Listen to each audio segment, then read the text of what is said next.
Harper's Ferry, a town nestled in the Appalachian Mountains. Nothing could prepare this small township for the confrontation that ultimately ignited the country's disparity on the foundation of human bondage.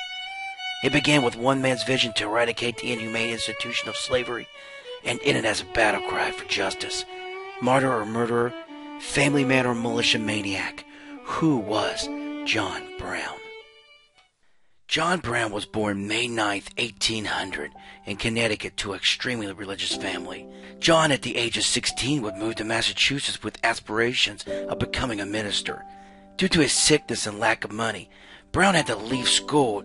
He would then take an interest in the abolition movement. 2 years later, after the death of his first wife, Diantha Lusk, Brown would marry Mary Ann Day. In 1847, John Brown had a deep conversation with Frederick Douglass to discuss the issues of slavery. It impacted Brown to a greater calling. The death of minister and abolitionist Elijah Perry Lovejoy pressed Brown into an abolitionist movement. Lovejoy would be killed by pro-slavery advocates in his warehouse, where he created abolition material. It was this travesty that solidified Brown's vow to end slavery through any means necessary, including violence. The abolition movement was created to end slavery. Slaves had a tough life as many worked long hours in the fields and lived in small one-room shacks on their owner's plantation.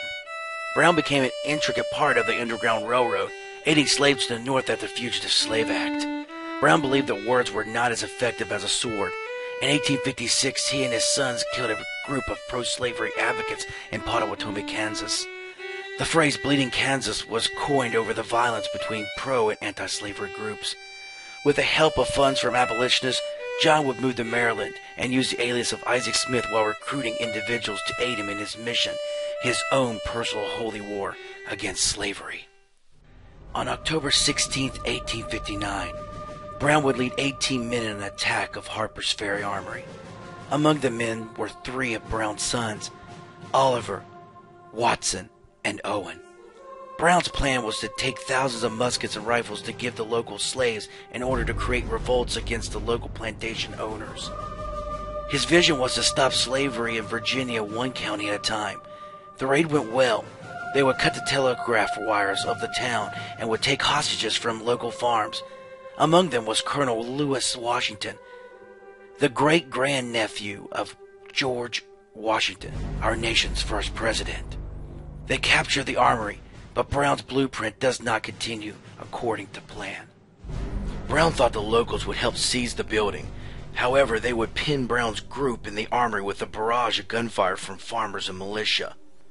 On the morning of October 18th, the U.S. Marines under the command of Colonel Robert E. Lee would surround the armory. Brown would ignore the white flag request of a young Lieutenant Jeb Stewart. Hours later, the Marines would use a makeshift battering ram to knock down the door.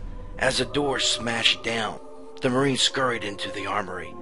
The building would fill with gun smoke, making it difficult to see. In 3 minutes, Brown's men killed 4 and injured 9. Brown himself would be hit several times in the head by a Lieutenant Israel Green. Among the raiders killed would be Brown's sons, Owen and Watson. In the pending days, Brown would be on trial and hanged for treason in Charlestown, Virginia. Despite offerings to break him out by Northern abolitionists, Brown denied those requests, stating he was ready to die as a martyr for the cause of ending slavery. During his trial, he was visibly ill. Most of the time, he was bedridden from injuries suffered from the raid. In one of his speeches, Brown would deliver a powerful use of diction while begging the question about the nation's stance on slavery. John Brown's impact was evident in the South. Southerners were concerned the raid would manifest more slave revolts due to the high population of slaves in the South. The South would militarize as a precaution to slave revolts. These militias would ultimately spur the South to break away from the North. Brown's action was considered heroic to many in the North, but transgressions to those in the South. The song "John Brown's Body" became a battle cry for Northern troops 2 years later, as Americans, brother against brother, family against friend, collided in war. Body lies a mouldering in the grave, but his soul goes marching on. Glory, glory, hallelujah. hallelujah. Glory, glory, hallelujah. Glory, glory, hallelujah.